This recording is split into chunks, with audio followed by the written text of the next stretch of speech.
audible? Can you hear me now? Yes, yes. Lovely. Okay, great. I think let's go ahead and begin. Just a moment.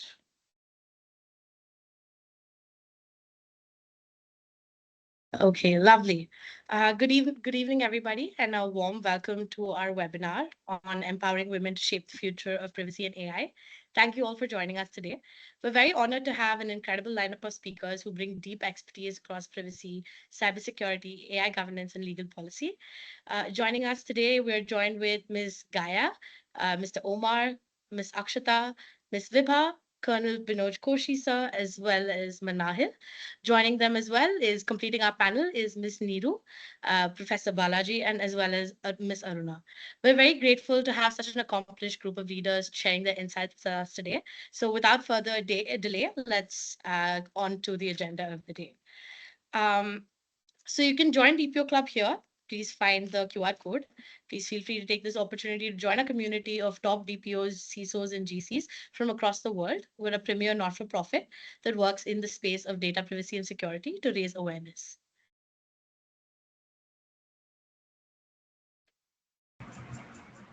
And this is DPO Club's leadership. As you can see, we are very lucky to have the presence of such great, established, esteemed members as a part of our leadership, as well as in our city presidents as well. I would like to take a quick moment to talk about our upcoming flagship trainings. We're looking to launch our first batch of certified DPO course in Saudi Arabia, which is focused on empowering Saudi's future DPOs. Additionally, now that we've expanded to Middle East, we're also releasing our first batch of privacy masterclass in the UAE, focused on empowering UAE's future DPOs. And up next, we also have a webinar coming up on the 25th of March on navigating geopolitical risk and cyber threats in the Middle East. So we request you to take this moment to kind of pre-register and join us.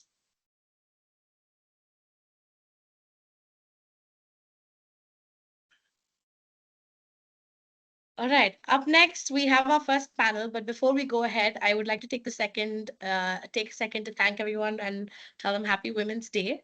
And if we could have everyone turn on their cameras, we can get a quick picture and to commemorate today's event.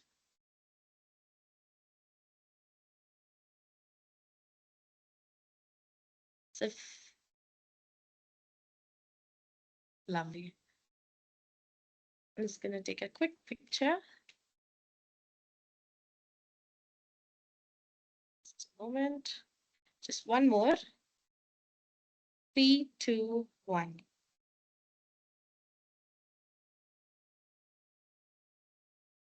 Lovely. Great. Thank you so much. I think now we can move on to our first panel. We have our first panel on algorithmic liability and AI audits. Joined with us for this is Mr. Balaji Venketeshwar, Global Head for Cyber Defense at Paramount Computer Systems. With him, he's the moderator for this panel, and joined him is Ms. Neeru Walia, Director for Data Privacy at Nagarro, as well as our Delhi chapter president.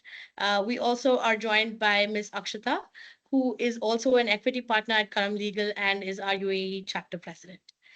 I would like to take a quick moment to request the panelists to introduce themselves before we dive right into the discussion. Okay. Good afternoon, everyone. I'm Balaji. I've got almost around 30 odd year of experience in working with MNCs in cyber defense area. I've worked luckily, in the multiple domain offensive side when I was with government, and then cyber defense side when I was in Wipro, Bank of America, Qualcomm, Boeing. And I have contributed to AI laws, documentations when EU law was being formulated. I was one of the contributor to that journey. So there are some of those memories are alive. Nice to connect all of you. Wish you all a very happy Women's Day. Okay, I can go next. Good afternoon, everyone. My name is Neeru Walia, and we can't start the session without saying Happy Women's Day to all of us. I see most of women here. supported by some strong men also. So thanks to all of you and congratulations. I have good 20 years of industry experience, have been into consulting and industry, different type of industry, primarily software and IT related companies. I started my journey more on a compliance side, which is CMMI, which is more compliance for a software and IT company, that how software are developed. Gradually, as the world changing, more sophisticated laws started demanding more compliance requirement, and hence started working in the cybersecurity space. And then the data privacy came. That was a natural progression as a career. I took up data privacy, and now comes the AI. Right, so how the world is moving, we keep evolving ourselves, and the role always evolve accordingly.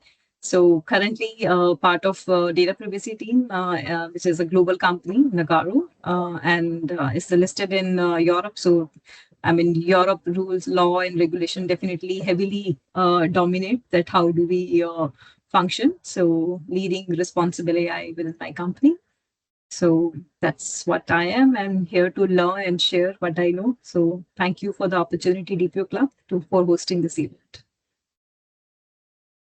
So that's me. This is Akshata. I'm an equity partner with Karm Legal.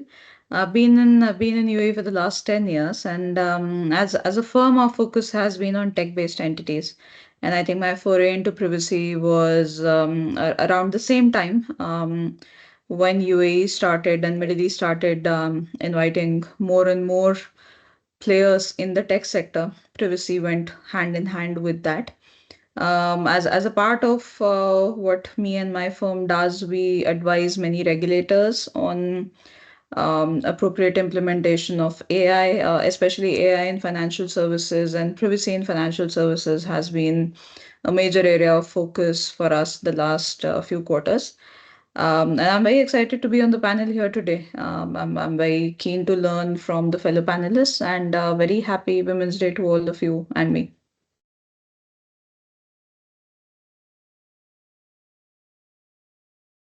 Thank you so much for that lovely introduction. I think over to the panel and the discussion everyone's waiting for. So over to you. Okay. So it's a very interesting topic that is being covered on a very special Women's Day. As we, delve into the journey of artificial intelligence, and very visible, while the maturity of AI algorithms are happening on a very, very structured manner, but we are observing a lot of hallucinations, a lot of biases which are coming up by virtue of the fact that when the LLMs are being trained, there are gender biases are appearing on a continual basis. It all started, I think I remember the first case when the Google was handling way back in 2015 time frame. They were using algorithms for generating, good resume, and not a single resume of women were coming. So if somebody thinks today that gender-wise is just a subject, which is being discussed among some few people, this is a very, very relevant subject, and it really provides a lot of interesting, dimension to the future. Because any bias that happens on the AI systems clearly provide an opportunity for improvements. And this improvement has to be in a very sustained manner and very interesting manner. We have a very interesting panel today, and I'm very happy to part of that panel. And the first questions, which as a moderator, I like to throw it to Neeru Walia.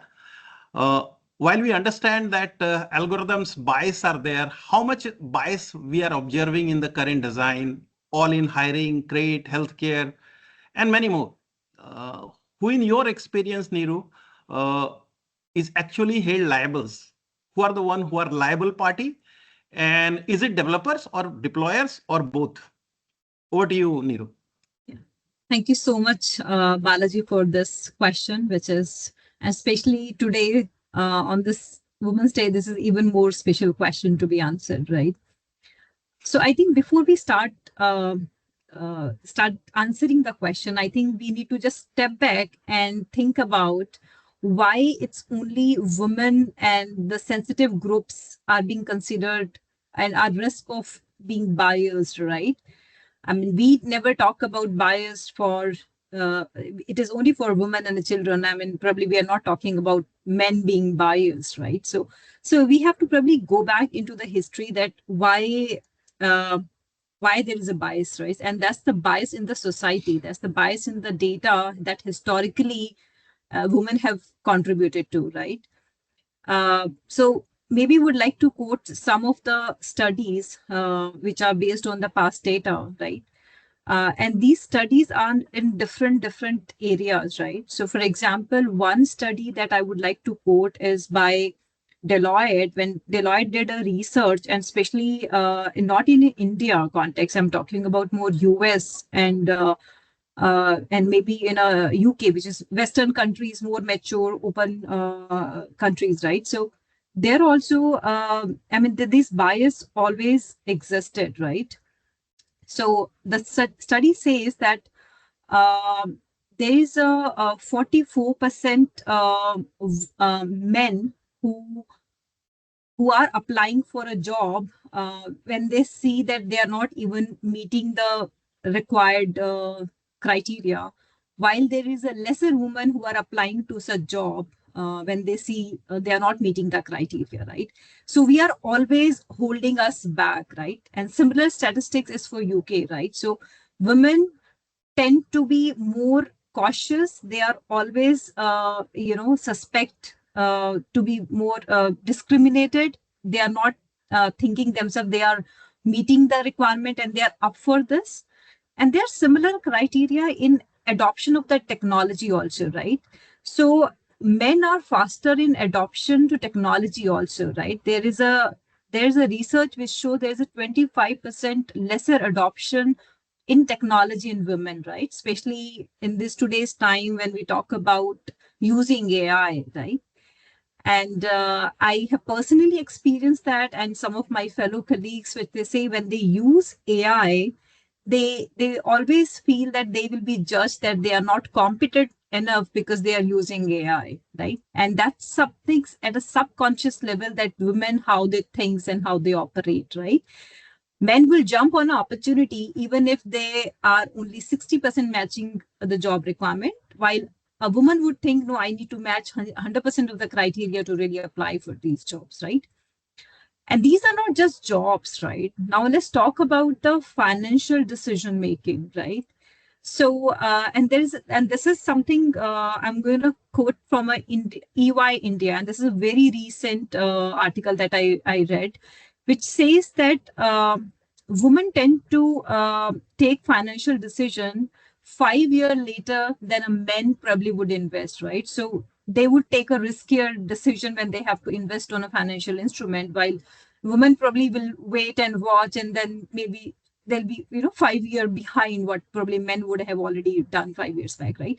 So that's how subconsciously women are operating, right? And that's how women operate. That's basically get recorded into the system that becomes the data, and this data becomes the source for the future innovation, right? And that's how the data will be used into developing new tools. Those tools will be taking decisions, right?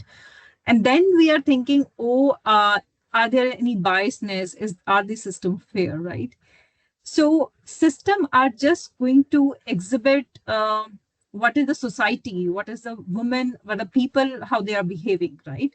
But yes, I'm not saying that's not a risk. There's definitely a risk because AI is a system which works on a data, and the scale at which it operates, right? The velocity and the variety and the volume at that it operates, right?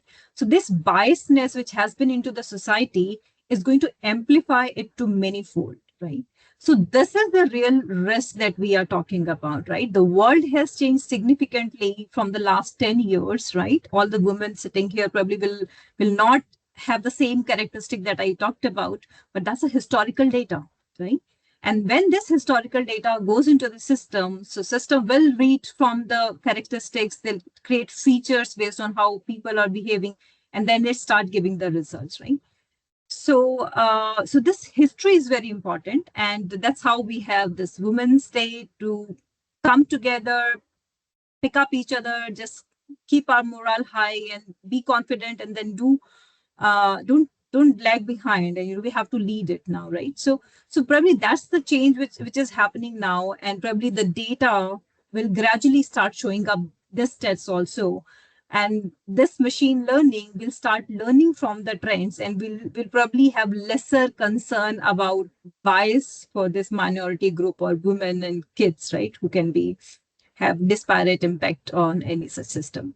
So that's the history, Mr. Balaji, that I think is very, very important when we think about AI system, because AI itself cannot create any disparate effect on any minority, any group, right? It has to be based on the data. And what is this data? Who contributed to this data, right? That biasness is coming from the society, from the mindset, right? And which is just going to amplify. So it is very important to, start our discussion on this important day, so that we don't really blame AI.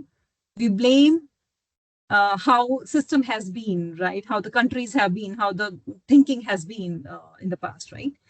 And now the important question, right? Who is accountable if AI start behaving in the same way that probably the old data trend is showing us, right? So that's come the real accountability part of the companies who are going to deploy these AI systems, right? So definitely, I probably would like to end my question here by answering your question that who is responsible. Definitely the first accountability stay with the company who is going to deploy these software, right? Of course, then there is a supply chain also, that who provides these AI system, who are the provider, and what are those foundational models that have been used to develop this system, right? So then that's a supply chain issue. But first and foremost, the companies who are deploying these AI system are accountable for any adverse impact it may create in the society. Wonderful. I think, that's a very, detailed answers of the questions, a very relevant historical perspective. Thank you, Neeru. You have left with a very interesting questions,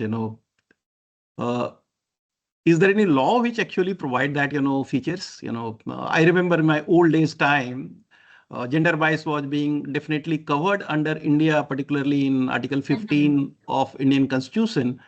But, many of those old days practices, will definitely apply in the current age environment as well. Including Consumer Protection Act, which talks about the gender bias. And then there are a lot of legislative framework has been created around that in various countries. But AI, the decisions are not taken by individuals. It is being taken by the machines. And that need to be covered exclusively, in the various laws that is coming up for AI as well as for privacy. Are we ready for it? Answer is yes, because we have already started using it, and the bias need to be negated at any cost. And we have a legal expert, Akshata. I think she is going to answer the questions. What are the laws, Akshata, which are relevant for this? And do you think that laws need to be changed in various countries? Because you are in the Middle East and you have studied, both India, Middle East and the European countries' laws. What are the laws are there for it? And is there any preemptive, work can be done around that? And secondly, whether some law need to be changed, to take care of this requirement, because many times the deployer says that, I have just deployed the tool has come from X company, so they are more liable. And the persons, who is aggrieved, they said you are liable because you are rejecting us, based on things, your credit card data or civil data is coming wrongly, you are responsible with. Let's hear the answer from Akshata. Over to you, Akshata. Absolutely, absolutely. No, and thank you for that question. Very, very pertinent discussion, of course, that we're increasingly at least seeing in the Eastern market. I'll answer this question in a two-pronged fashion, right? One is, are there any regulations? So we've seen, of course, UAI Act has been, discussed widely in different jurisdictions. There's a let's say distinction on the deployer responsibility and the developer responsibility, and of course and how the biases are getting implemented and embedded in the system is also something which becomes a responsibility both of the developer and the deployer. In UAE, particularly in the Middle East, in UAE, Saudi Arabia, Bahrain, Qatar, what we are essentially seeing is there's a huge focus on use of AI in financial services. Any which way, these markets are very, very heavily into financial services. They end up becoming the gateway for financial investments from Europe, from Asia, different parts of the world. So there's a lot of focus right now on how and why AI is being used on financial services. There are elements of it which deal with bias. There are elements of it which address the issue of gender biases, of even other types of financial biases. Also, the challenge what we have seen in the market is also significantly high because this market is so international. Not only are they dealing with biases, let's say of a historic data set A, they have probably gathered historical data sets of 190 different countries and different jurisdictions because their users come from those countries. So that has actually given rise to a lot of you know discussion or need for more and more workforce in the AI processing sector, and that's something we are seeing very often right now, because the biases are, and like Neeru rightly mentioned, the biases are not necessarily in one jurisdiction. Gender-based biases exist across jurisdictions. It doesn't have to be one particular country or one particular culture. So that's definitely something which we are seeing more and more. Financial services regulations are right now relying and weighing heavily on the responsibility on somebody who's deploying AI, which in most cases is the financial services provider, who also gets licensed and who also gets regulated. There is lesser discussion on the developer-based liability, which is something which we would like to see more. But as a convenient step, what has essentially happened is that wherever there is a financial services provider, as an embedded responsibility for them, there's also a responsibility for ensuring that the data sets are correct, and then there is no biased outcomes. Yet what is going to happen of it is something we are yet to see. Secondly, and more importantly, and that's just essentially personal sort of take and thought in what I'm seeing more and more in this sector. While there's a lot of focus on AI in financial services or AI-based outcomes, interestingly, when it comes to the private entities, when it comes to the private transactions, the pure civil transactions element of it, that's not something which has been addressed by the regulation. So one is purely that, okay, I have, fed certain data sets. There's some bias there. The outcomes came out to be biased. There's an element of check which can also happen at the level when the contracting actually happens between the parties. So are my contracts identifying that liability? Are my contracts between those two private parties? Do I have enough provisions under my civil transactions, under my contract laws to say that if these outcomes are biased, then there is a certain level of limited liability that you're going to have certain level of fiduciary duty. Those conversations are not something which have happened as yet. As lawyers, sometime when we're negotiating contracts, we end up, discussing that with the other side. But at the level of policy and at the level of law, that is definitely something that I would want to see a more discussion on. You're on mute. Wonderful, Akshata. I think, that gives a very clear picture that there is an opportunity for improvement even in the law. And it requires, and it's nothing new, it's there, the biases exist in the systems and it is being percolated down the line. You are right. But the biggest challenge comes, whenever you are finding such issues, you create some governance framework, some management framework, some audit framework.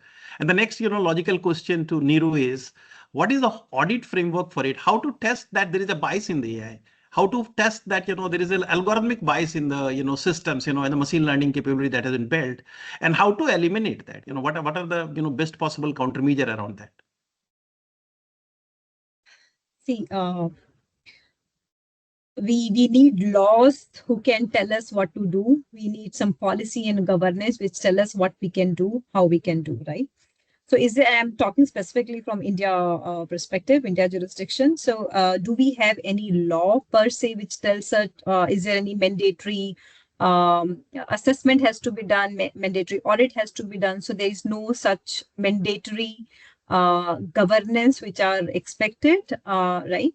But definitely there are some framework, right? Niti Aayog has given us a responsible AI framework, which talks about responsible AI principle, which include all data privacy, trust, transparency, right? So all of these things which you say available, right? So all of these things are available as a principle, right? But when these principles are available, it is the corporate responsibility when they start using these AI system, they build their own corporate governance, right, on these AI principle, which means that they need to have their own responsible AI framework, right? So, I mean, in a more advanced countries, for example, EU is definitely a step ahead of other countries where they already have risk-based approach for these AI, being used and being deployed, right? And which they say what is prohibited and what is high risk. And if there is a high risk, there has to be a conformity assessment. There is a registration requirements, right? So in a more mature regulated market, so it can be in a more regulated way. As of now in India, maybe we're more flexible. We are talking about some principle, we are talking about some framework, but not really hard coding it, right? And similarly, we go towards US, even we know that there's a lack of federal law, but more state level law.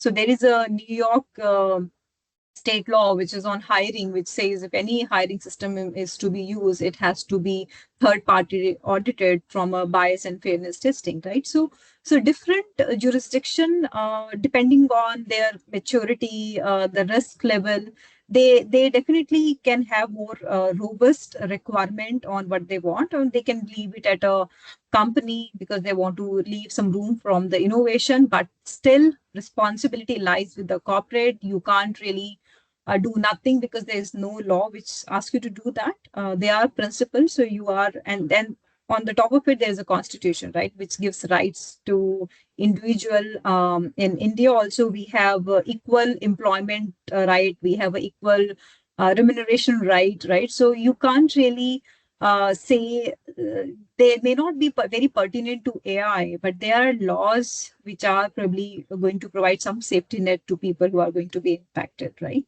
So that's what more on the law perspective. Coming back to who is responsible and how do we cater to these problems.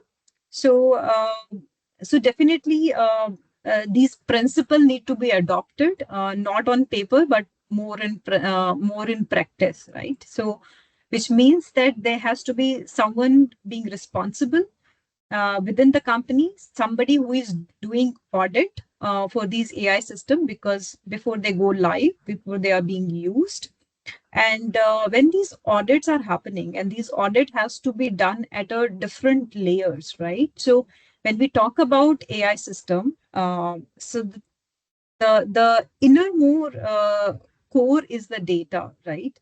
So when you start using any AI system, when you are building your AI system and you are training your system, it is being grounded on certain data. It could be your company data, it could be some third party data, right? So the first level of governance which we have to put, it is at a data level, right? So which will tell you if this data is accurate, does it represent the correct groups, right? And it is an equal participation, right? So if you have taken data maybe from Middle East and you try to use the same model within maybe India, so we are two different countries, right? So it cannot directly work in the similar fashion, right? So you have to train your model on the data which is relevant to the culture and maybe to the organization, that how organization operates, right? So that is the first level of governance, that we need to make sure that you have correct data when you are going to build a AI system on that, right? Another element that we need to put is more into the model level, how the model is being designed. When a model is being used for maybe any credit scoring, maybe for employment or for any other purpose, right? So when the model is being designed, so this is the raw data, and how this raw data has been converted into certain characteristics, right? Which characteristics will decide the decision making, right? Which is a very important process, right? So when somebody is going to do audit for an AI, it is very important to understand the features on which characteristics the AI is going to operate, right? And when the audit is happening, that is what the biasness will show. What are the input you have taken to create the outcome, right? So those features have to be considered, that audit has to be considered. drifting of the model is another important thing, right? So how do you know what happened 10 years back and what will happen in the next 10 years is a altogether different things, right? So we need to see if our model is based on a historical data, but the new data which is coming into the system is not in the same, there's biasness into the data that has to be looked in and model has to be upgraded, right? So that's another level of governance you need, right? A third important aspect, probably, which I would like to say, we rely heavily on human oversight, right? We say whenever there is a important decision has to be taken, which may have significant impact on the individual, there has to be human in loop, right? Human in loop is very good, but how do we prevent if human become over dependence on this AI system, right? We are just checking, okay, AI recommended go ahead, and we just said go ahead, right? How much we are getting deeper into why somebody is being rejected and why somebody is being selected, right? So human have to be educated. That's a intelligence that human need to bring over and above what AI is recommending, right? Which will come only with the transparency and explainability that AI systems are going to provide. Sorry, I have to give you a very long answer that there are different layers at which we need to operate, right? It has to be at a data level, it has to be at the model level, right? And also, with the last resolve we have is a human oversight, right?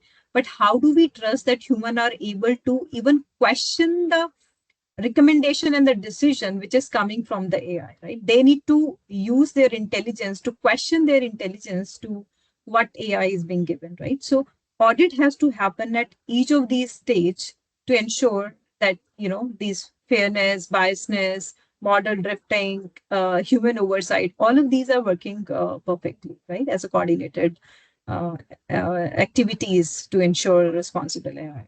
So As that's a a matter very of fact, long answer to your no, question. you have given the correct answer, and you left open a lot of questions. The one of the biggest challenge as a I do work in IT Bombay as a professor of practice and working on some of the training of some models, and I just observed that the amount of data that is being utilized from across the globe on the web, and many of those are very, very skewed actually. So if you are using those data set for training the model itself, it becomes a clear. Auditability and explainability has to be looked into from the various framework perspective. And there are framework, but not very explicitly designed. Even ISO 42001, which is very good at it, but it does not tell you how to do the audit for a specific components. I think we need to develop those capabilities. And that is an opportunity, for us to build as a professional, to build some of those capabilities. Now, the next important question comes, which you have left as a question, that how we are going to handle as a company. There will be a law of torts in various countries. There will be some fines, some penalties, euro, like the GDPR, European Union AI law will be, replicated across the world. How you are going to, as an individual company, MSME, large enterprise organization, how you are going to see that, those whatever is the responsible AI components are there is actually, and the biases are not there in the system, how we are going to set up a process within the organization to safeguard against it. And Akshata, this question is very, very important because, what is the legal liability attached to that. And you need to build some process, help us build some processes around that. Over to you. True. Thank you, and thank you for that question. Absolutely right. I think one of the first elements and something we always try and tell our clients is that don't assume that AI is working perfectly. Actually, assume to the contrary, right? Assume that AI is not going to be perfect. AI is just going to be a reflection of your biases, your shortcomings in datas, of probably some incorrect elements in that. So start with an assumption that your AI is actually biased instead of assuming that it's not going to be. That's one of the first things. Secondly, what at least the regulatory approach that we've seen in the Middle East is that there's a huge amount of scrutiny at the beta testing level before something goes out into the market. So what we've seen regulators do here very commonly is to essentially have products rolled out for a limited number of people. So let's say there is an initial 100 people who are using it, they're providing a feedback. The providing a feedback company works on it, They report to the regulator. The regulator says, okay, if this has been done for 100 people, I now permit you to do for 500 people, then 2000, and so on. So there's a test environment, there's a sandbox environment, and that sandbox and test is not only for the company but even for the people who, and the users who are sort of getting impacted. That is, of course, one of the approaches. The other approach obviously is to run a lot of hypothetical stimulations, a lot of hypothetical scenarios. Typically, this is something which becomes very relevant in sectors which have to do with financial decision making for women, for be it, let's say, credit scoring, be it something where women are being given loans, uh, personal loans, SME loans. In a lot of those sectors, historical data comes into play very, very heavily. I mean, we all sort of think of AI when it comes to targeted ads, but there's a huge element, or there's a huge requirement in the market for better financial services to be provided to women. So in that case, something which is in the nature of stimulation and something which is in the nature of very limited rollout is definitely something which is very important. Other than that, of course, there are legal mechanisms and principles by way of contractual relationships, by way of specific identified targeted sectors and groups on what they could benefit from. All those things exist. But phased rollout is one, let's say, element that we've always seen with regulators who are regulating AI. As a You're matter in of fact, mute. I just wanted to add one more line to it. Whenever you are doing the gender bias, testing, or doing the auditing of the systems, engage those people, those who are impacted people, and find those experts from that area. They can, provide you some extra layer of cares, and specialize in those area can provide you more insights. And that can be, showcased as within the organization that, yes, we are, taking more than reasonable care for setting things right, actually. We'll stop it here because we have already overtaken some time. Really, thank you so much, audience, for being patient on us, and we'll move it to the next session. Thank you so much, Neeru. Thank you so much, Akshata, and the entire DPO Club team. Thank you for giving an opportunity Thank to you. talk first. Thank you. Thank you, sir.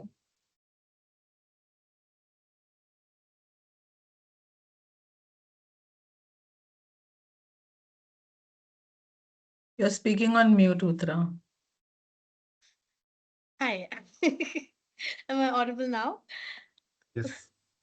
Thank you so much for that lovely discussion on algorithmic liability. And I think there were so many lovely insights that we had to take away from this. Thank you so much for joining us today. Up next, we have our panel coming up next, consisting of Miss Vibha, Miss Vibha and Miss Manahil, and Mr. Omar joining us for our panel. Let me just have them join us quickly. I think they can do a quick introduction before we get into it. Hey, thank you, Uttara, for having this session and also organization of this lovely meeting so far. I could listen for hours for the previous panel as well. Shortly introduce myself, as we have about today about Women Day. So some modesty suits me best today as a man.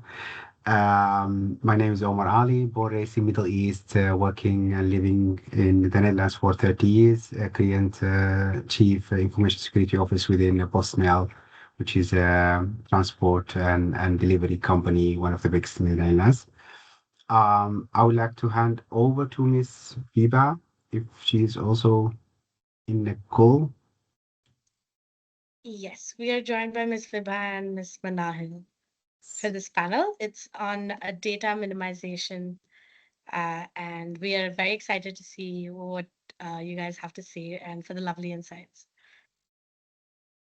Great. Hi, good evening, everyone. This is Vibha. I head the customer experience marketing and branding for an organization called Shriram Automall, We are the largest marketplace for pre-owned vehicles and equipment.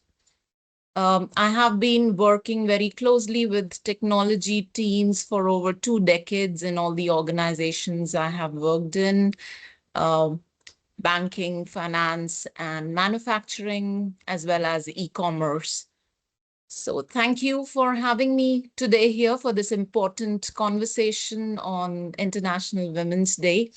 And it is such a pertinent topic to focus on technology, innovation, and efficiencies, and how safety, dignity, and trust matters. So looking forward to the discussion.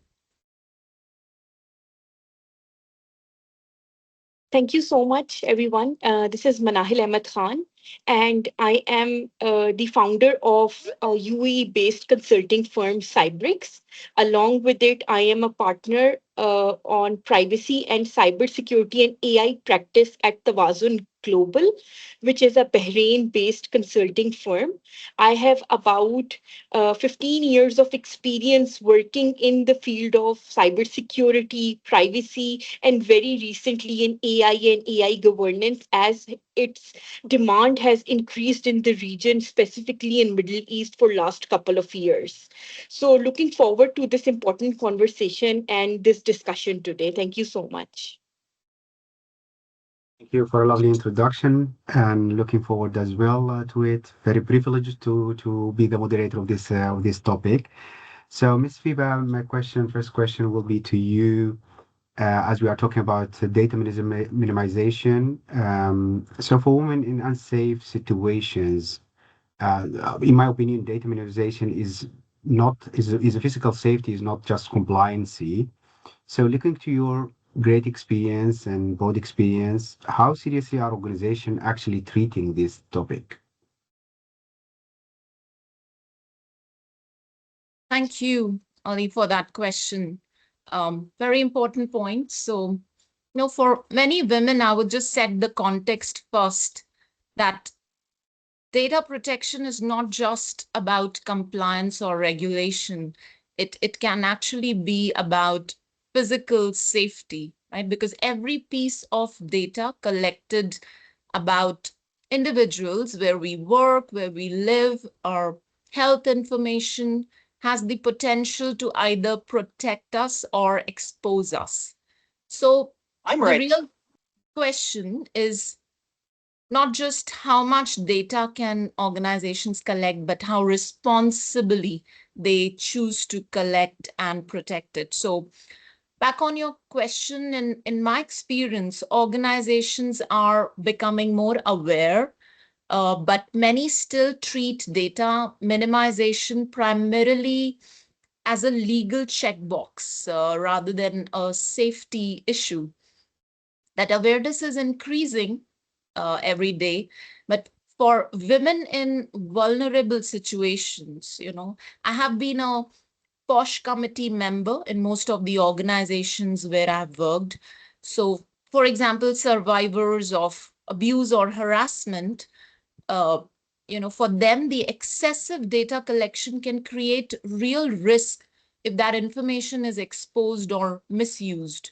So, progress is happening, but the mindset still needs to shift from collect as much as possible to collect only what is truly necessary.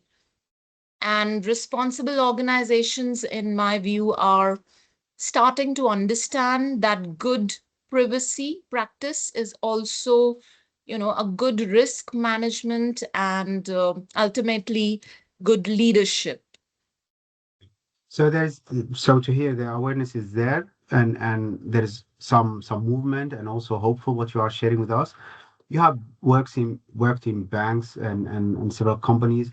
Do you have also some examples where it's done right? As we are here to learn as well and what they have done differently in these kind of organizations. Yeah, I think confidentiality is the key. Protecting the data, as I said, and sharing it only with those who need it, who are involved, and not really making it public, right? So data protection, privacy, and basically respecting the information, especially for individuals and women, is the key.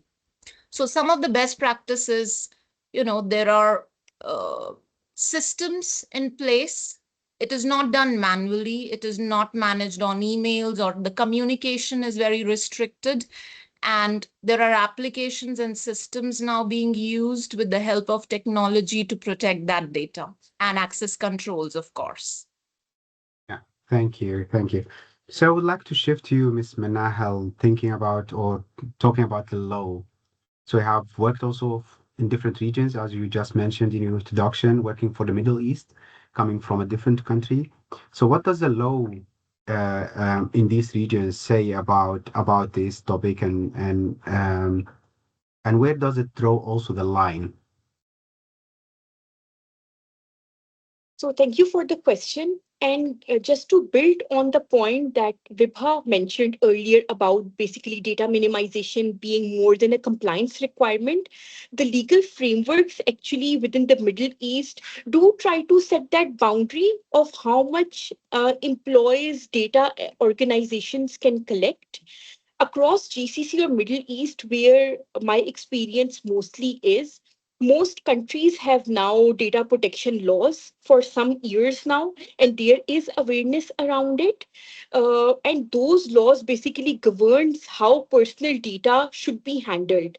For just as an example, Saudi Arabia have PDPL, UAE has federal data protection law. Then there are other data protection laws, industry specific, like Central Bank of UAE has its requirements. Then DIFC has its particular requirements around it. Then Bahrain, Qatar, everyone has their data protection laws. But the difference here, or I'd like to highlight, is these laws apply equally to everyone. So there is no distinguishment between male or female employees. But they do establish some key principles that directly affect how organizations actually collect data. One of the most important principle from these laws that I'd like to highlight in this conversation is purpose limitation. So this means that organization must have a clear and legitimate reason of why they are collecting the personal data. And while I'll explain this response, I'll take a HR's context for particular organizations within Middle East. So they might include things like payroll processing, employment contracts, benefits administration, visa processing, let's say, insurance coverage. In that, what kind of data they are actually collecting, there should be a reason, a clear mandate, or a legitimate reason to collect it.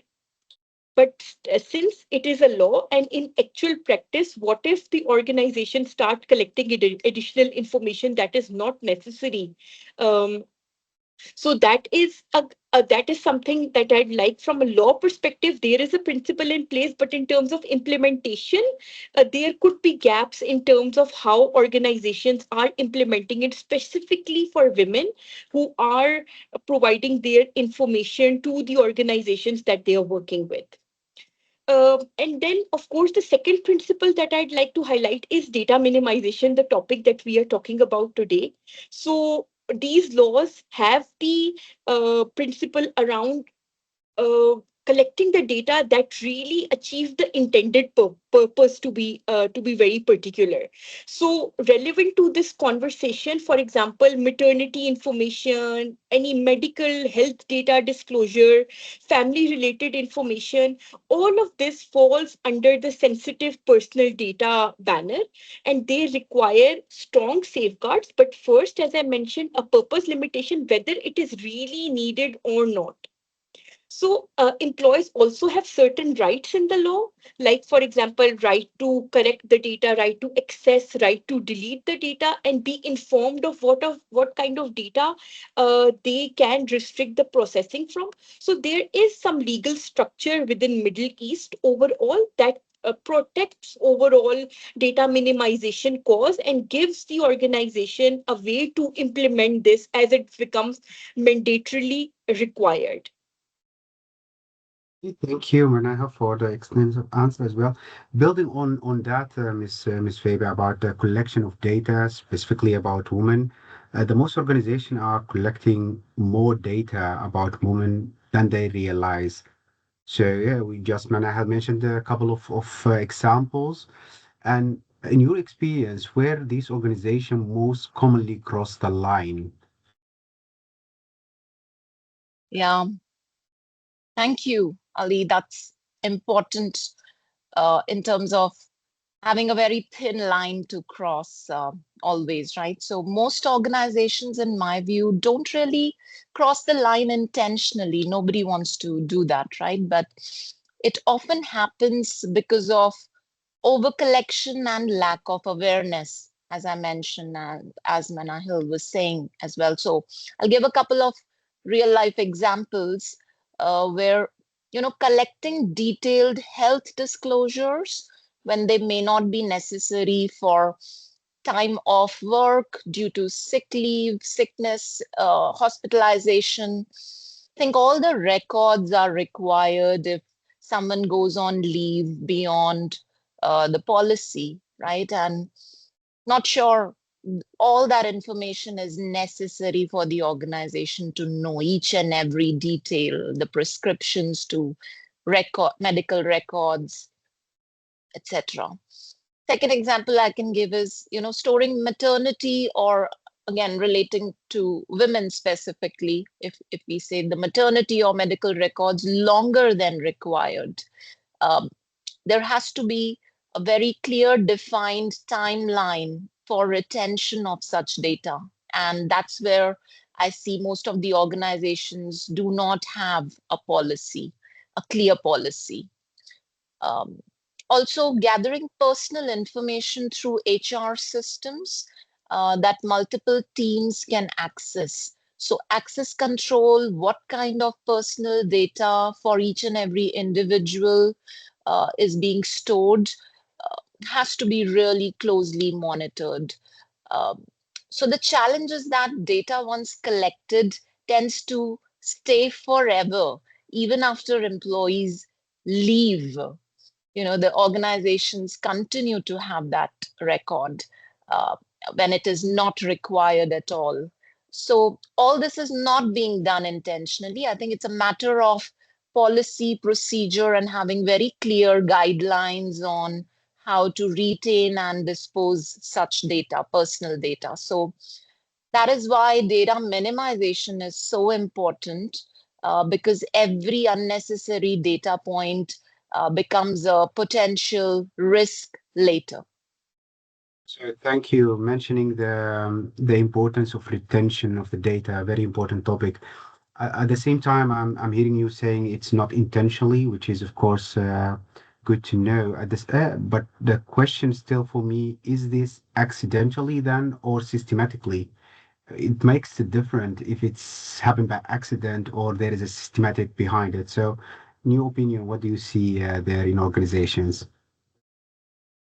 Miss Most of Vibha. the Yes, Yeah. most of the time this is accidentally done. It is not deliberately done.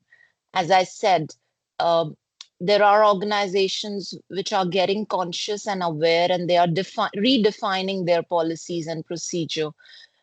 So that awareness is increasing, and they're realizing the risks of keeping such data for long. So um, yes, that is Thank, being refined now.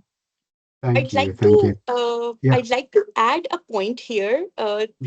In Middle East, I would agree with Vibha's comment that organizations are more aware. But coming back from, let's talk about South Asian market and employers within that market, that awareness and systematically some sort of data is still being captured in certain organizations that I have experienced working with, where we had to train HR and their relevant team members to not collect unnecessary information, very particularly around health, marriage, child care related information that is still being collected systematically. So even though in Middle East we are a bit mature in terms of governance and the privacy laws perspective, but in certain cases I've seen it's still a gap that we should also talk about and highlight. So thank you for addition and also the differences in regions, which is also happening and good to be aware of. Taking the question to you, Manahil, okay, if this is the case and there is also a situation where it systematically have been collected, what legal protections exist to safeguard employees, including women as well? Because if it's happening accidentally or systematically, there need to be some protection from, of course, heightened monitoring of the women in these situations. So can you share with us some of these legal protections that exist? Right. Thank you. This is a very important question, especially because the nature of uh, the systematic data or accidental data being collected, or the nature of workplace monitoring is changing quite rapidly. As I mentioned earlier, when discussing data protection principles, those same principles also extend to how organization basically monitor employees. But the challenge today is that monitoring is no longer limited to the traditional forms like CCTV systems, access control systems, like multiple systems, teams have access to it. Now there is a case of AI driven monitoring systems as well that raises more complex issues today, which is not part of traditional monitoring. And the privacy laws were built before these AI driven monitoring system could really come into the workplace monitoring environment. Very specifically, these were built considering traditional monitoring more in place particularly, and then came EU AI Act, and now within Middle East AI has becoming a boom specifically in UAE, but there is no federal law basically monitoring that aspect to it. So across GCC, as I mentioned, what are the legal frameworks? So there is no single law there. As I mentioned, PTPL is there, but there are particular labor laws that require employees to maintain safe and respectful workplace environment. So in Saudi Arabia, in UAE, in Bahrain, and Qatar, I can name specific laws as well, but there are labor laws that are subject to compliance to these organizations. Other than that, several countries, for example, Saudi Arabia has anti-harassment law as well, which basically protects the employees from behavior that violate their dignity and personal freedom. So, if surveillance tools or employee data are used to intimidate or unfairly target someone, those protections can apply. Um, Another challenge I feel like in considering today's environment from traditional from with surveillance is AI monitoring is often invisible and continuous, which raises the concern around fairness and transparency. So uh, uh, laws around AI biasness, fairness, transparency, and overall countries' AI standpoint should be in place and should be enforced in the organization.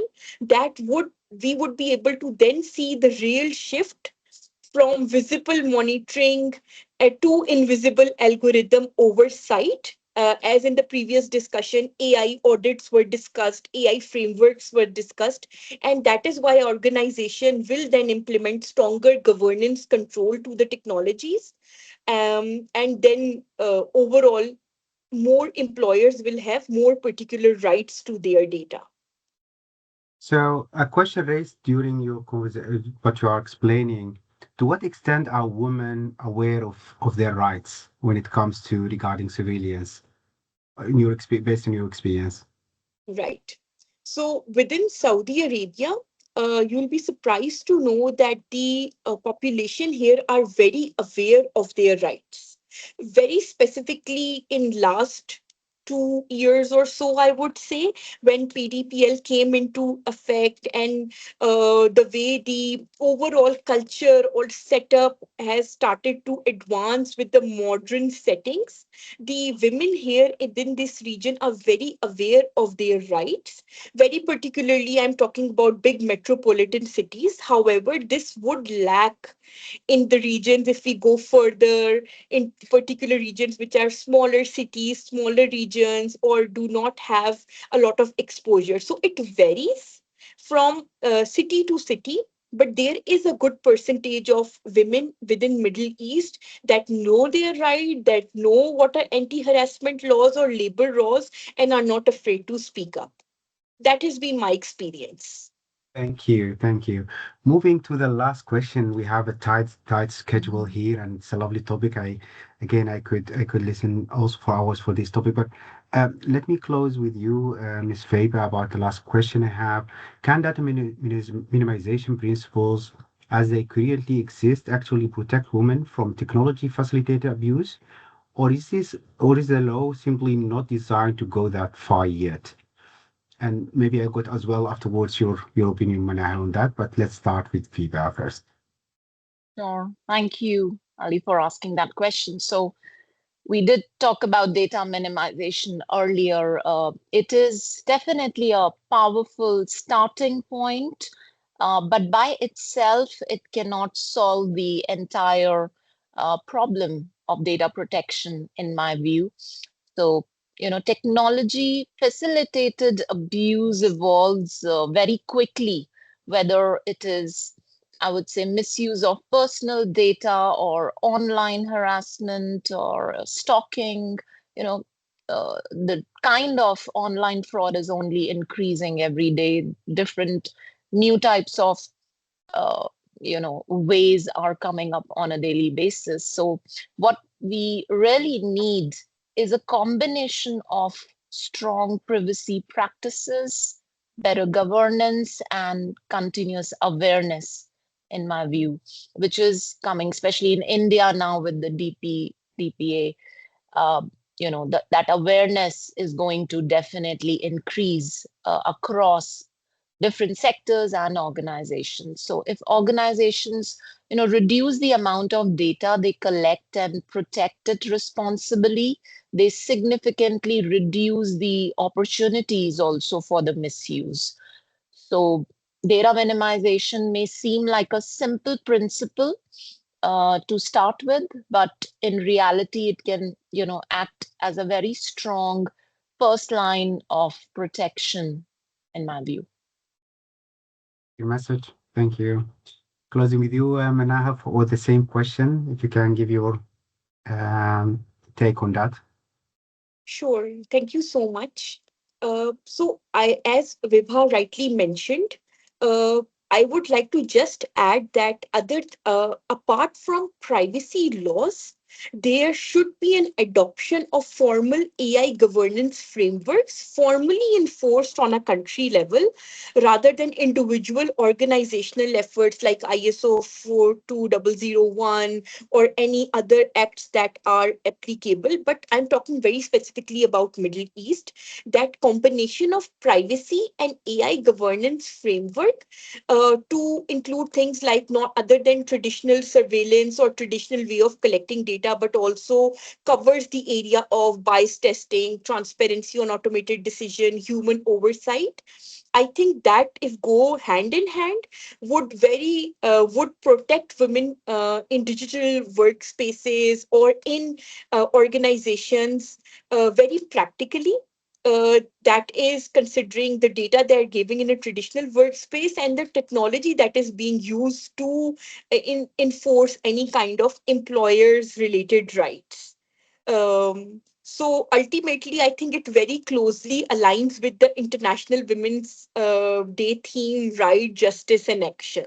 So laws give you the right, justice is through AI governance framework, fairness and bias, and action is where organizations applies it correctly.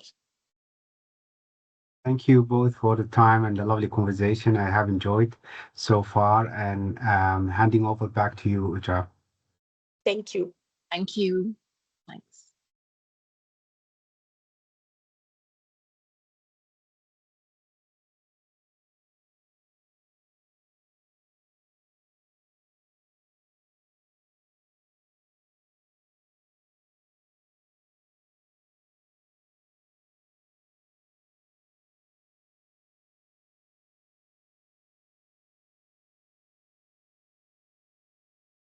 Is Uttara there? Or? Right. Yes, yes, yes. Yeah, I'm please. just about to. Yeah. Yes. Thank you for that lovely discussion. Up Thank you for the lovely insights and the lovely discussion. Up next, we've got our next panel, moderated by Colonel Binoj Koshy, sir, as well as joined him is Aruna ma'am, as well as Gaia ma'am. On to you, on to bodily autonomy and privacy. On to you guys. Welcome all the participants. It is a proud privilege for DPO Club to host such an event, which is quite touching to the heart. You know, when I got up in the morning, I saw a rally of women driving on wonderful bikes, those Machismo ones, Harley Davidson and BMW, not realizing the fact that, you know, the board which they were carrying was women empowerment. But more than that, I found that it was such a wonderful feeling to see them. And I felt that, you know, I just could make a quote there. Privacy is not the wall that woman builds around herself. You know. It is more the number of doors and windows one wants to provide around the wall that is existing. So it was such a beautiful feeling. And I am Colonel Binoj Koshy here. I'm going to lead this panel and the last one, AI systems and bodily autonomy. But more than that is those two beautiful and wonderful stalwarts in the industry. If you look at their profile, you realize that you become belittled by by the virtue of exposures which each of these women who are there in my panel have. I would request, please, Aruna and Gaia Madam, please to introduce yourself. Let's start with Gaia Madam, please, if you could introduce yourself. Hi everyone. Gaia, based out of Dubai, and I bring a different perspective, I guess, of a developer deployer. I'm not a lawyer. I've been playing the roles of both developer and the deployer because my background is 20 years in global banks in APAC and Europe, in product development, but also regulatory technology, digital channels, and data analytics. And I also had the opportunity to lead the GRC system implementation of a global bank across the three line of defense. And for the past 3 years, actually, I focused on AI product development, synthetic data for system for regulated entities, and deploying on top of that, the frameworks for AI governance and assurance from a very practical lens to implement and ensuring that what we deploy is responsible, as I sat at a service provider and now at a Big Four. Over to you, Aruna. Thank you, Gaia. Thank you, Colonel Koshy. Happy Women's Day to everybody who's joined us. My name is Aruna Vaz, and I lead Tsaaro Consulting in the Middle East. What we do as a day in and day out job is consulting on data privacy, cybersecurity, and AI. As Neeru ma'am and the other speakers also mentioned earlier, at the back of the EU AI Act, there's been a lot of nudge and discussion on AI, and this topic is very close to heart. We're talking about how women basically can shape the future of privacy and AI. And as a risk professional for over 20 years, I've seen varying degree of risks, to be very honest. We started off at that time when we were talking about chatbots and we were talking about automated risk-making decisions, etc. And we said, what the hell is this? Because the risk itself was moving, right?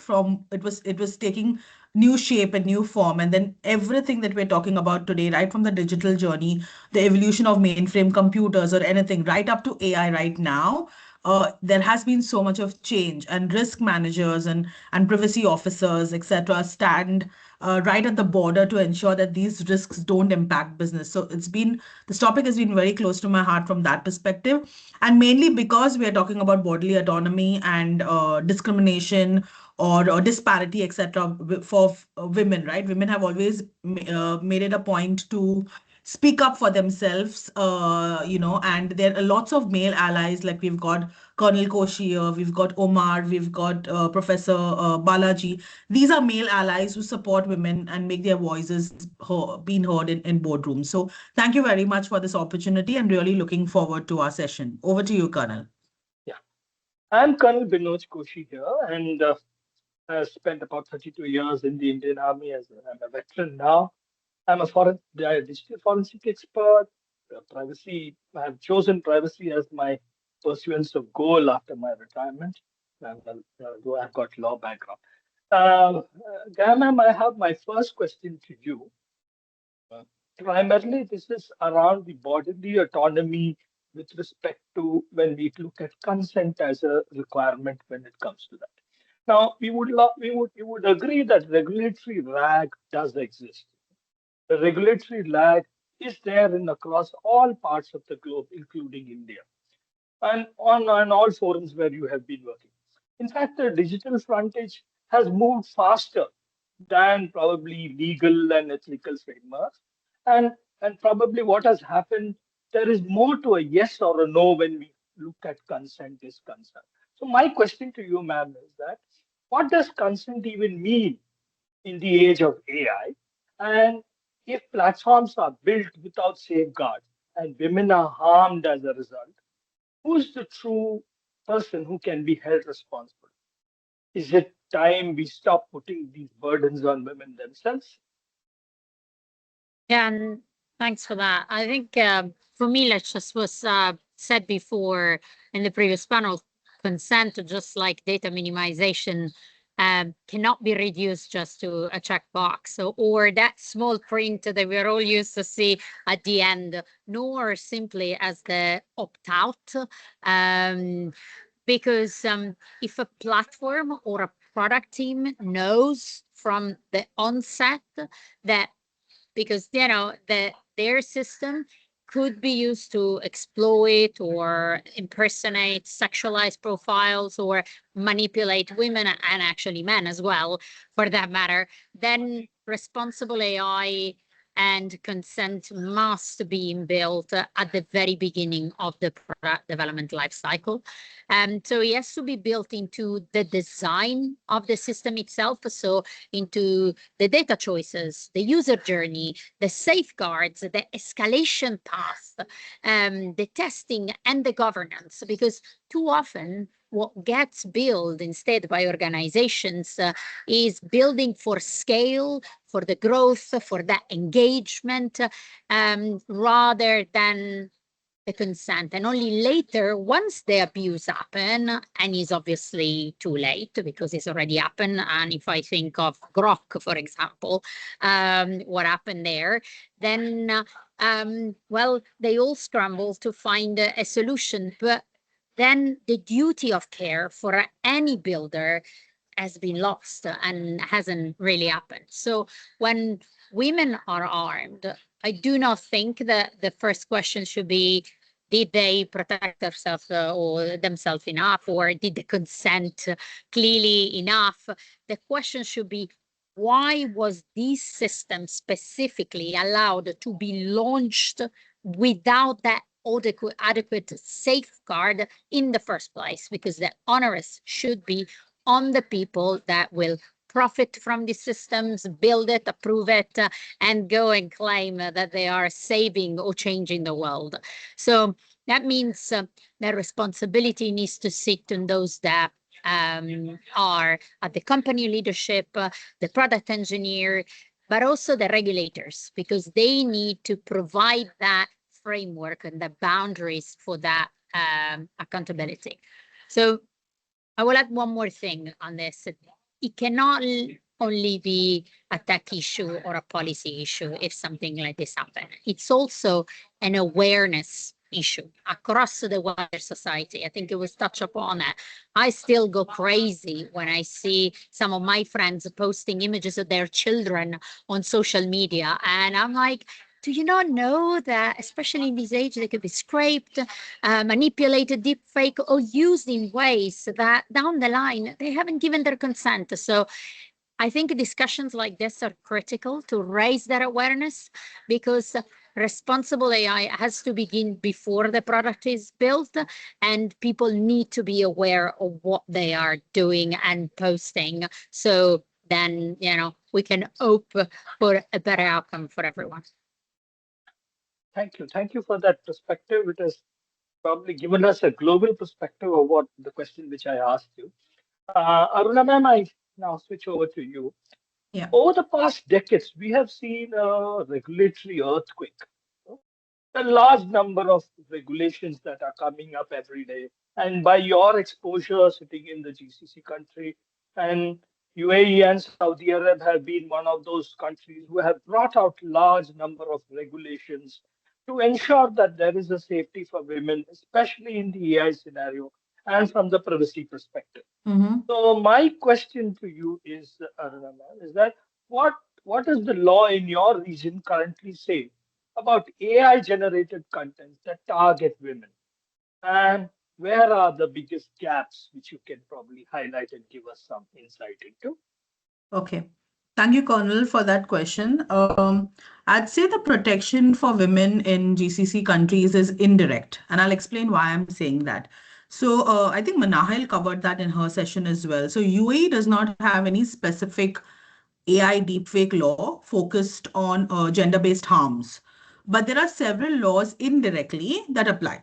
So, for example, UAE's media regulation framework, the federal law on combating rumors and cybercrimes.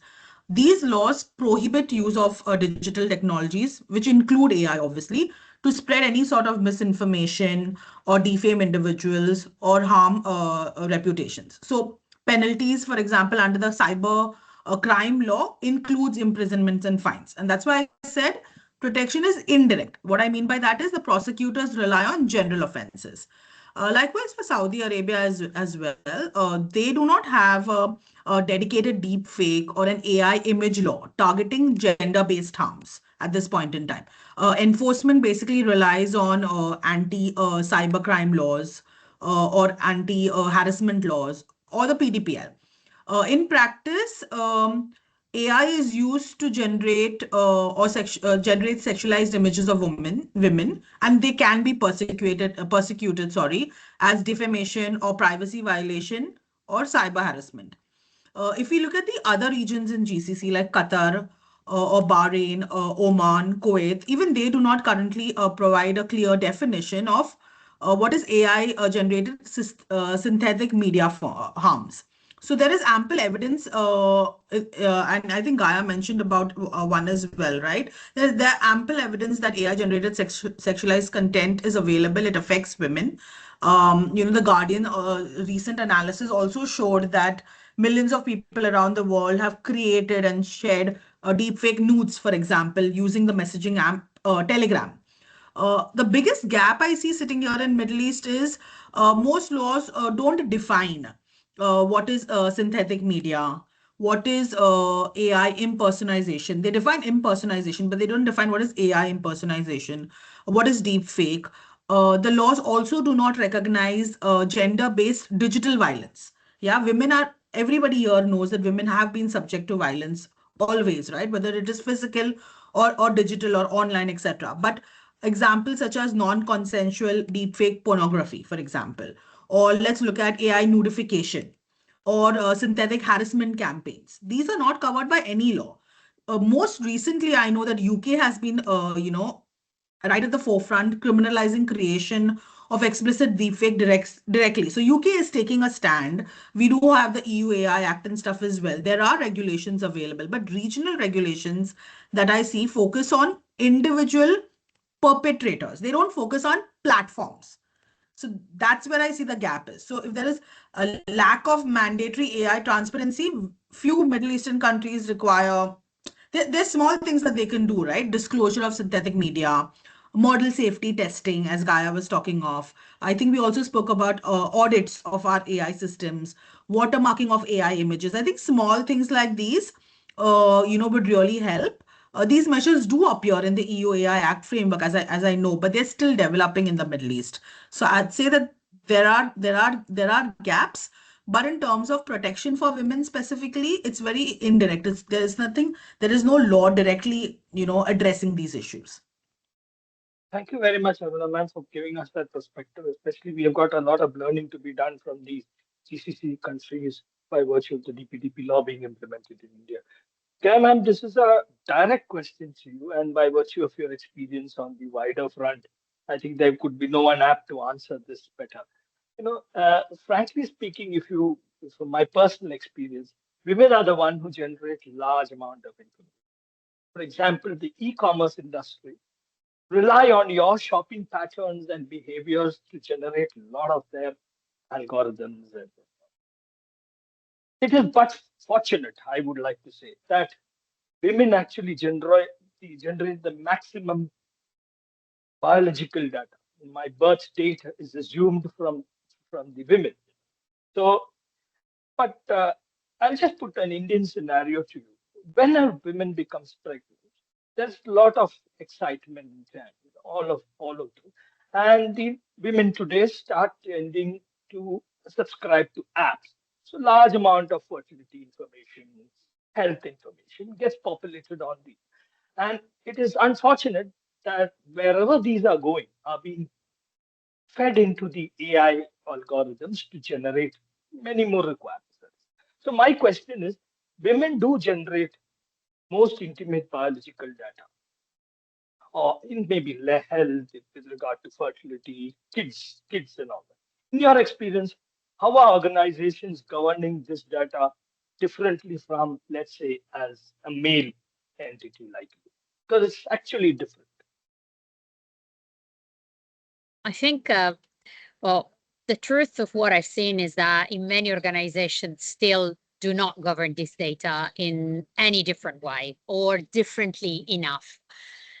For me, health, fertility, cycle data, reproductive data is not just sensitive personal data. It goes beyond, because it's linked directly to the bodily autonomy, because it can reveal, just like you say, it can reveal pregnancy, it can reveal miscarriages, sexual activity, hormone patterns, mental health, family planning choices, and vulnerabilities that can affect women on dignity, safety, but also on their own agency. I don't want to have any kids, and therefore I've been ostracized, or I want to have kids, and therefore they're not going to give me a job.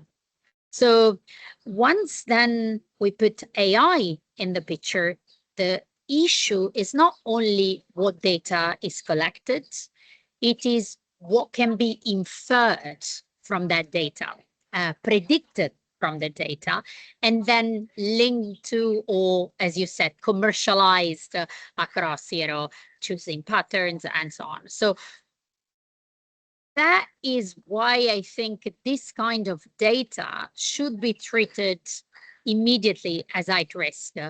From, again, going back at day zero, from when the product that collects this data is designed.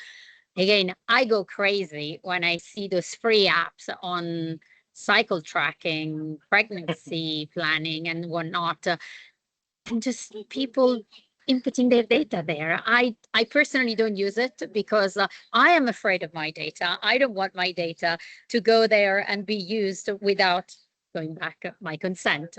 So, and I think it's here where, alongside that, we should bring the concept of responsibility and responsible AI governance, because that will help and means asking much harder questions to the ones that ask for, just simple data. So things like, why are we collecting this data? What is the precise use case that we use? What can the model infer from this data? Could it be used beyond the original purposes? Could it affect somebody with employment, insurance, or credit? Who else is accessing this data?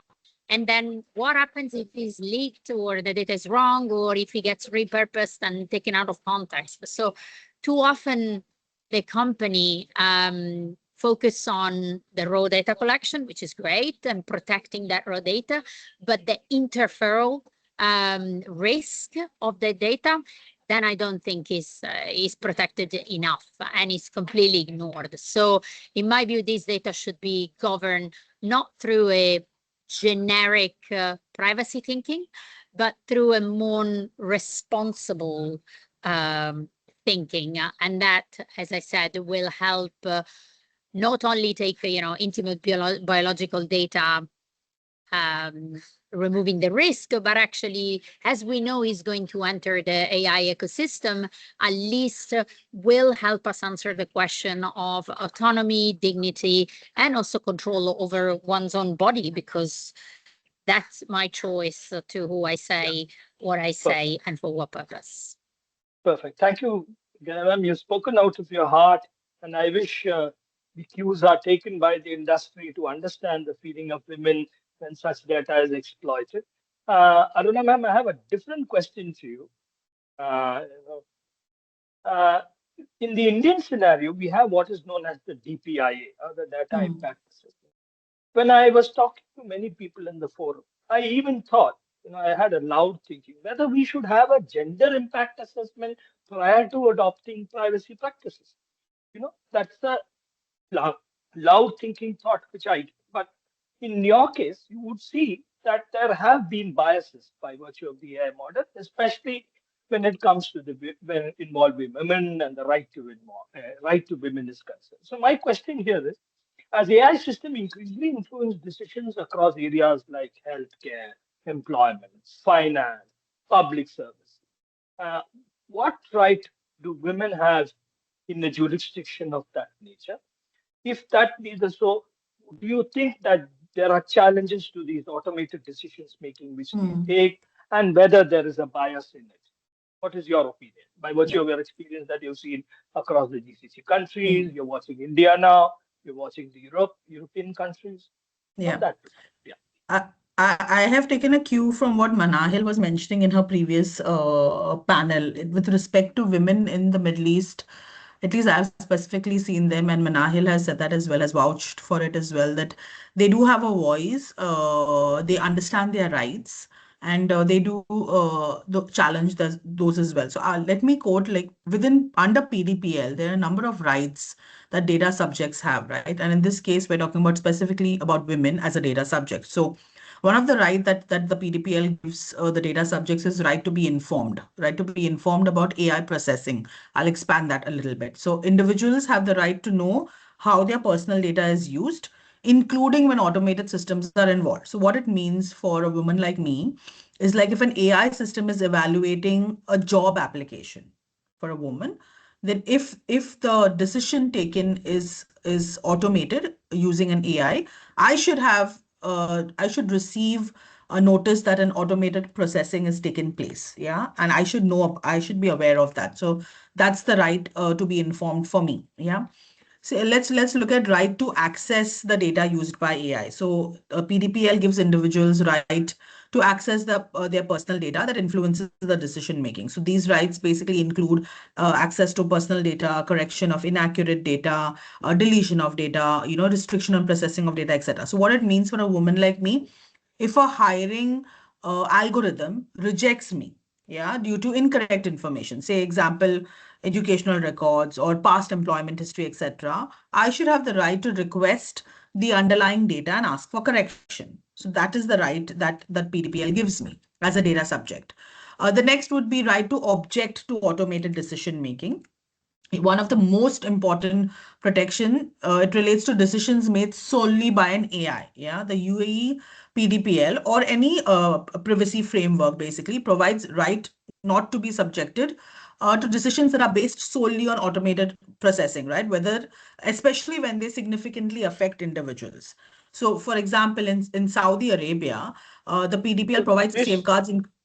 Sorry, this you're talking generally from a gender perspective or from I'm talking generally, I'm saying that the law is not gender specific, but the law is covering data subject rights, right? And I am a data subject as a woman.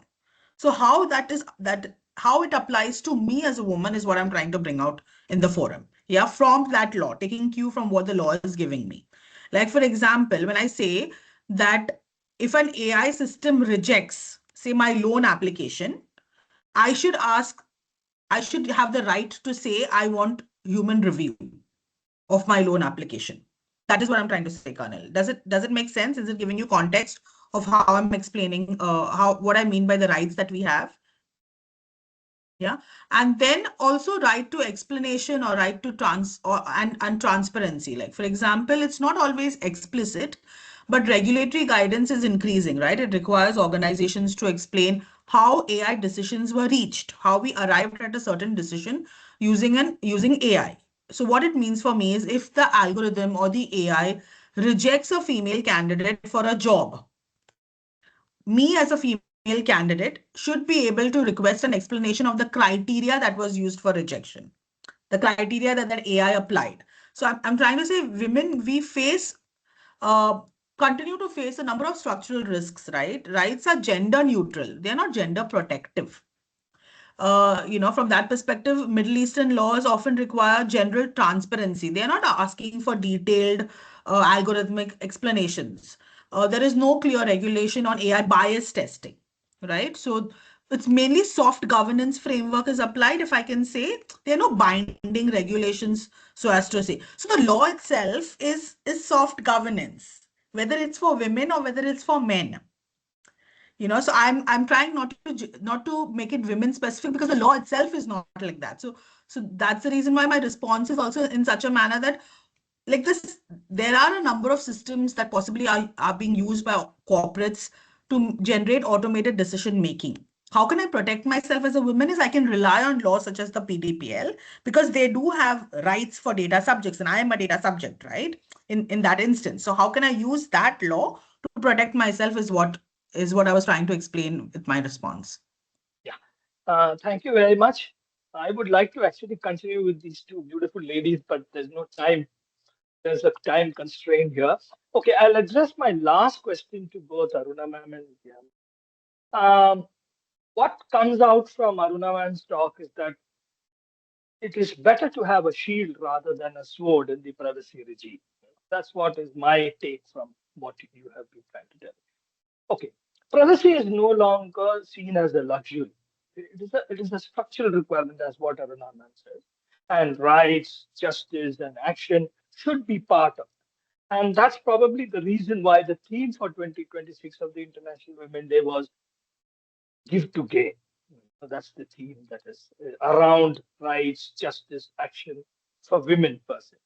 And India has been at the forefront of this. If you see the takedown clause that the new IT amendments rule has given, it says that anything concerning women and children, the takedown time is reduced from 3 to 2 hours. That is the of an AI generated content that goes public. So my question is, uh, on the broader aspect of the theme of today's International Women's Day, there is a call for rights, justice, and action for all women.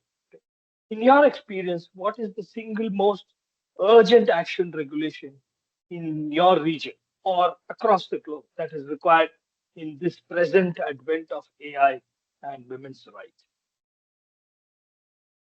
Do you want me to go first, Estelle. Gaia? Is that okay?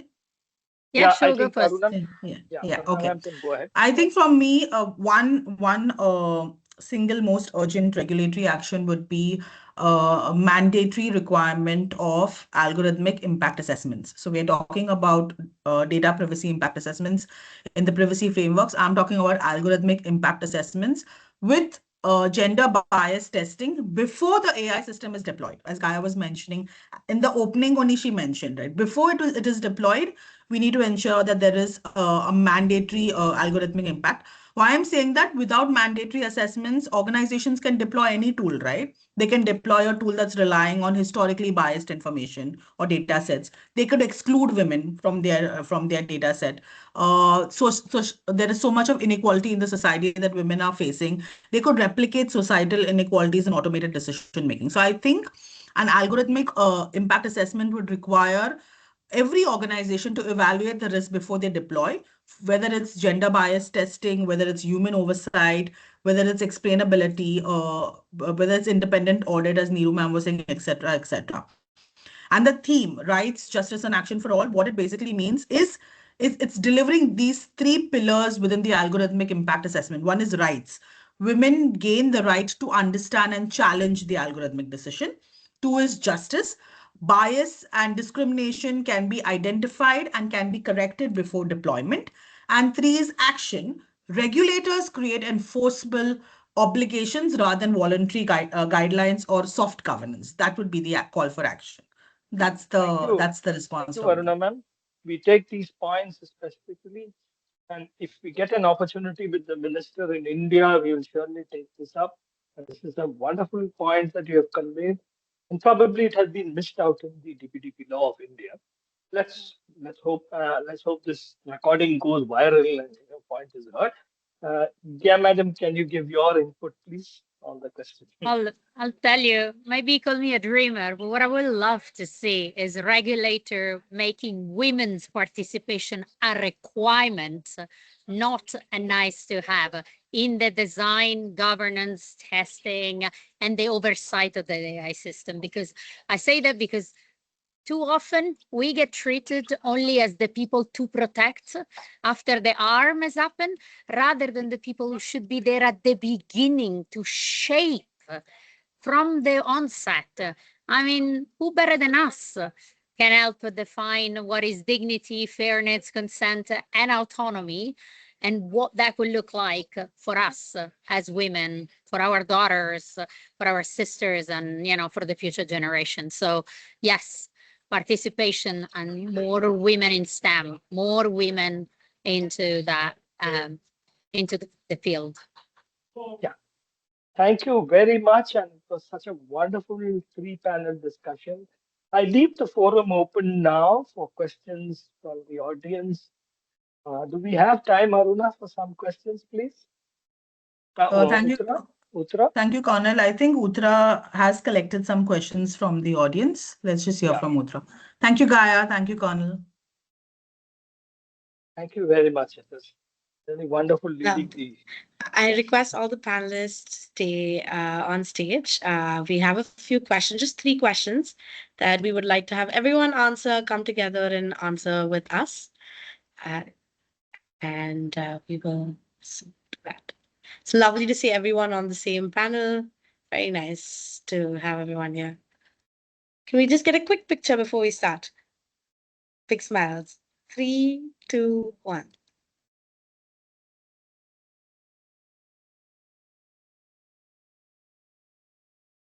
Lovely. All right. On to our questions for the day. So I'd like to start with the ladies on this one. You work in privacy and AI, fields that are actively shaping how power is distributed in society. But you also live in a body that these systems profile, misidentify, and surveil. So how do you hold both of these truths at once? And does that personal emergency ever make professional work feel insufficient? I think we can have you all answer this one by one, ladies. Would like to go first? Okay, I can go first. Lovely. So you're talking about can I just mute you, Uttara, for a second? Yes, great. Okay, so the question that you're asking is about 2 realities, occupying 2 realities at the same time, right? So holding these 2 truths together, I think it requires humility. Working in this field gives me insight on how AI systems are built, the assumptions in the data, the shortcuts in the model design, sometimes a lack of diversity as well, right? And the teams creating them. But being on the receiving end of these systems reminds me that it's not theory, right? When algorithms profile people, they are profiling real lives, real careers, real opportunities. So the personal urgency sometimes makes the professional work feel insufficient as an individual. Regulations that we have across the globe, governance frameworks, etc., they often move slower than technology itself. I don't know who said that in the forum earlier, like in one of the panel discussions, right? By the time regulation catches up with technology, the technology has jumped, I don't know how many folds. But I don't see that as discouraging. I see that as a reminder that our work, the work that we do, should go beyond compliance. Yeah, it's not about building systems that are intentionally fair, transparent, and accountable from the start. For me, it's the balance. It's the personal awareness. I think somebody did mention about awareness, right? It's the personal awareness that acts as a fuel for me. It keeps the work that I'm doing grounded. It reminds me that privacy and AI governance are not abstract disciplines. Gaia was mentioning it about. It's very close to you, right? As an individual, as a person, as a mother, as a sister, as a woman. It's about protecting dignity. It's about trust in a world where technology is increasingly taking shape, making choices for us and giving us opportunities. So that is how I would summarize it. In the sense that let's build something that's not abstract, but build something that we can protect. It's trustworthy, and we ensure that it protects everybody's dignity. So that is something that we should do as risk and privacy professionals. Lovely, lovely, love that insight. Ms. Gaia, would you like to add? I think for me, it's almost a call to action to myself. And every day reminds me that the work I do, although I'm not saving lives, but I can leave a little bit of a legacy in the systems they build, and in what I do every day, and I can be proud of the results that come to it. Lovely. And Vibha, Manahil, your thoughts? Yeah, I can go next. Yes, please.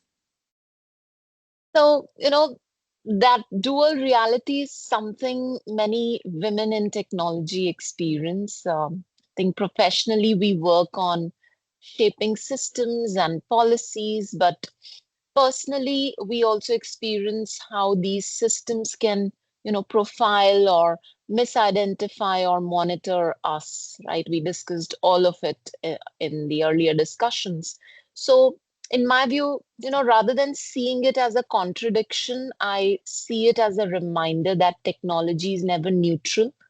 It reflects the values of the people building it, and they are human at the end.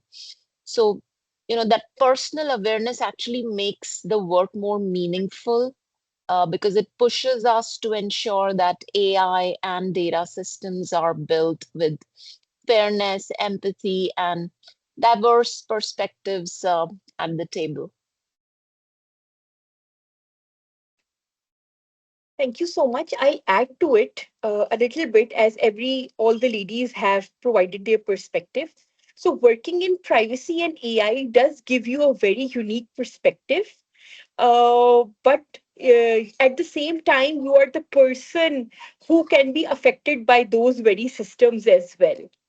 So I think that is where our professional work become very important. It may not fix everything overnight, but it may help ensure that the systems that are shaping our society are designed with fairness, dignity, human rights in mind, and we working in this field can steer that in that right direction. Lovely. Thank you so much. That was a very insightful answer. I think everyone had such lovely points to make. I have a quick question for the whole panel now. And the EU AI Act, India's GPDP, and other frameworks are being written right now. Yet, the women that are most affected by these systems are usually domestic abuse survivors, migrant workers, women in conflict zones. These people really have almost no seat at the table, right? So, how do we go about fixing this representation in policy before the window closes? And I would like to get everybody's thoughts on this. I think we can start with Colonel Binoj Koshy, sir. Now, there is, if you look at from an India perspective, yes, this question is right. But if you see the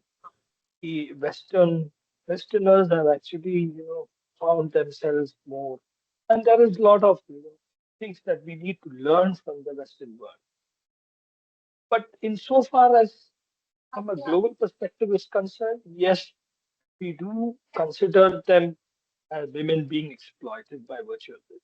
But those 2 points which probably I got in my panel, where I have probably was of concern and where probably not addressed accordingly. One is the fact that representation of women while framing laws, which is very important. And the second aspect, which Aruna ma'am gave out, was the fact that there is an assessment done prior, before introduction, even if it is not an AI system, it may be an IT system. So from that standpoint, I personally feel that we, not only from the India perspective, but from a global perspective, we need a lot of participation and deliberation when it comes to women rights, women justice, women action is concerned. Yeah. So I can maybe add to this conversation a little bit.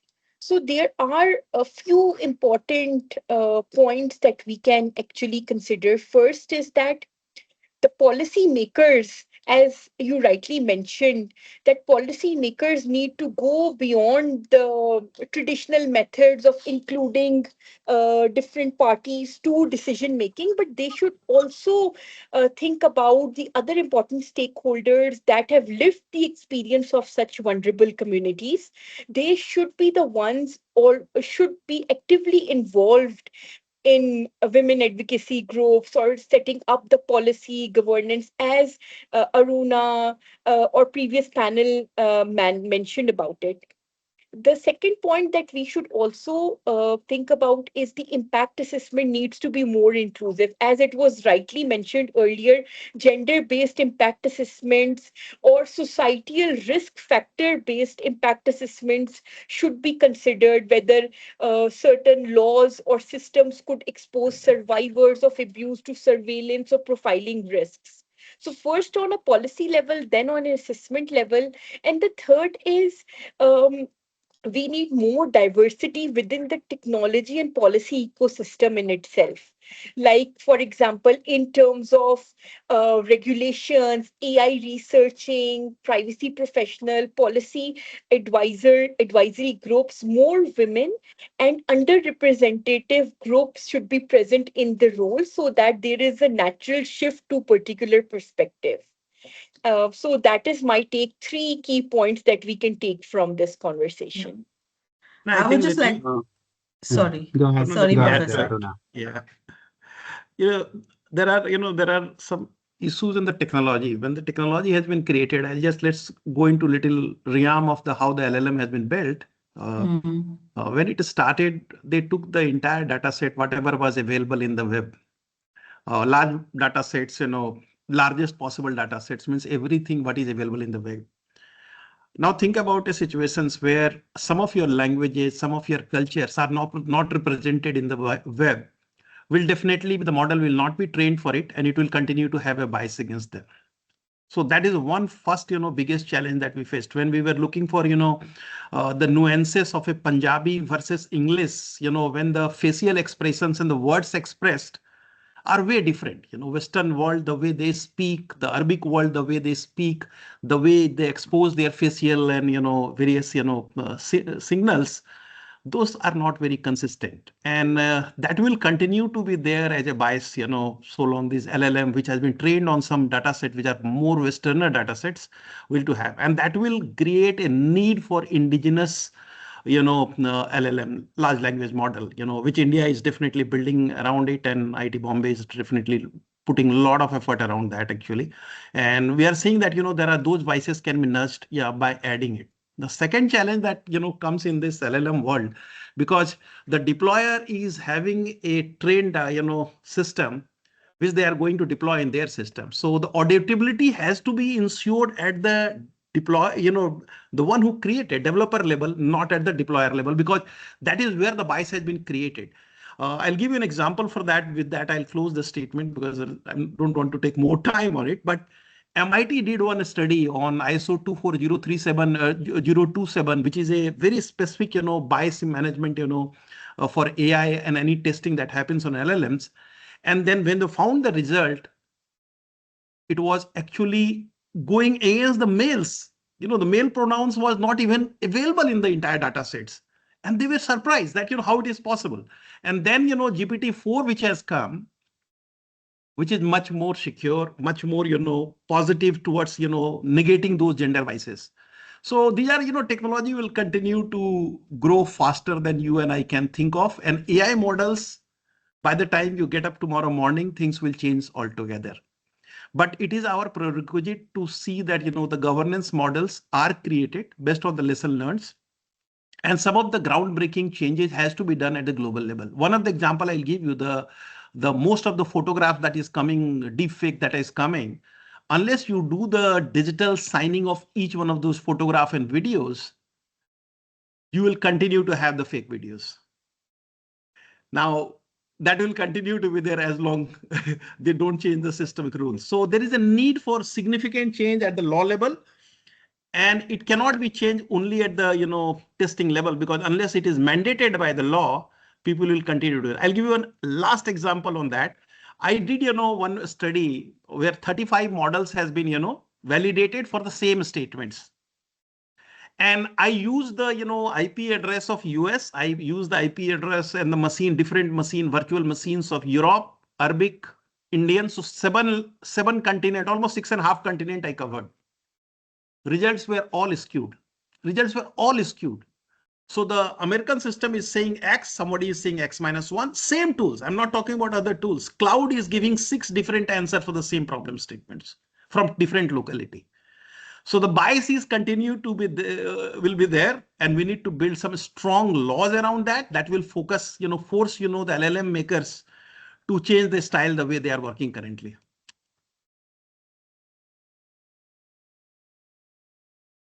Lovely. Thank you so much. I believe, Omar, you wanted to say something? So after the professor had said a lot, I think I don't have a lot to add here. But maybe looking also for solutions, what could help, as I have 30 years spending on European organization. It was as well a topic. It's like we are talking about Middle East, Asian countries, but the same was happening here also as well. And what I have seen that have helped a lot is establishing a quota for the number of women representative in at the table. And it started like with 20%, 30%, 50%. I have seen now more women in executive roles and in these kind of topics discussions than men, which is also a positive moment. So I think establishing quota for organization can help a lot. Thanks, Omar. I just wanted to add as just an extension to what you're saying. So it's taken women many years to be represented in boardrooms, right? And now we're also talking about women, migrants or domestic abuse survivors, etc. So I think with the women that are already in the boardrooms or the policy makers, etc., who are representing or who are women, they should use their voice to empower others as well. And I think we have this responsibility on us as women leaders, because we were at one point in time underrepresented. And I'm not saying we are well represented even now. I'm not saying that there is no gender, discrimination. I'm not saying that there is or anything else. I think we're also underrepresented in many forums. But where we stand and where we have a voice, I think we should use that voice to advocate other women. To advocate women who may be domestic abuse survivors or maybe migrants, etc. And I think men allyship is so important. The very fact that today we're doing a Women's Day webinar with 3 men as being moderators speaks volumes. Because without your allyship and support, it's hard for women to have that voice on their own, right? There are lots of men allies who advocate for women, who root for women, who cheer for women. So I think it's important. The change will come eventually. It will come. We're getting there, but I think the power that we have, the leadership that we have, we should use that to make a difference and to make an impact. That's what I would say.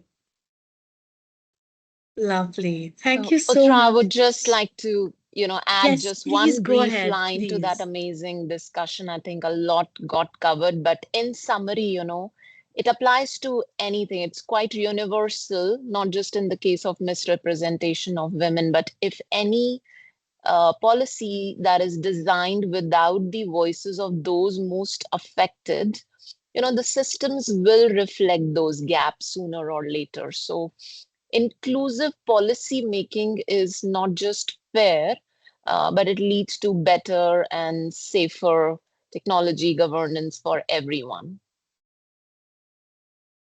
Thank you, Aruna ma'am, as a wonderful feedback that we got. In fact, the DPO Club has recently published a book on operationalizing DPDP law. Now, we are motivated by this forum now to have a book on AI and dedicate at least 2 to 3 chapters on women aspects of it.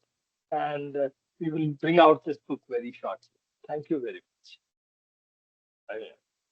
Aruna ma'am, Uttara ma'am, you can take over. Yes. With that, I think we come to the close of our session. I'd like to take a moment to thank all the speakers who joined us here today and gave us their absolutely lovely insights. You guys are definitely industry leaders for a reason, for sure. There was a lot to take away from this session. And I'd also like to thank all the participants who made time on a Sunday to join us this Women's Day. With that being said, happy Women's Day. And I hope everyone has a lovely rest of their Sunday. Thank you for joining us today. Thank you, everyone. Thank you so much. Thank Bye-bye. you, Thank you so everyone. much. Bye. Thank you.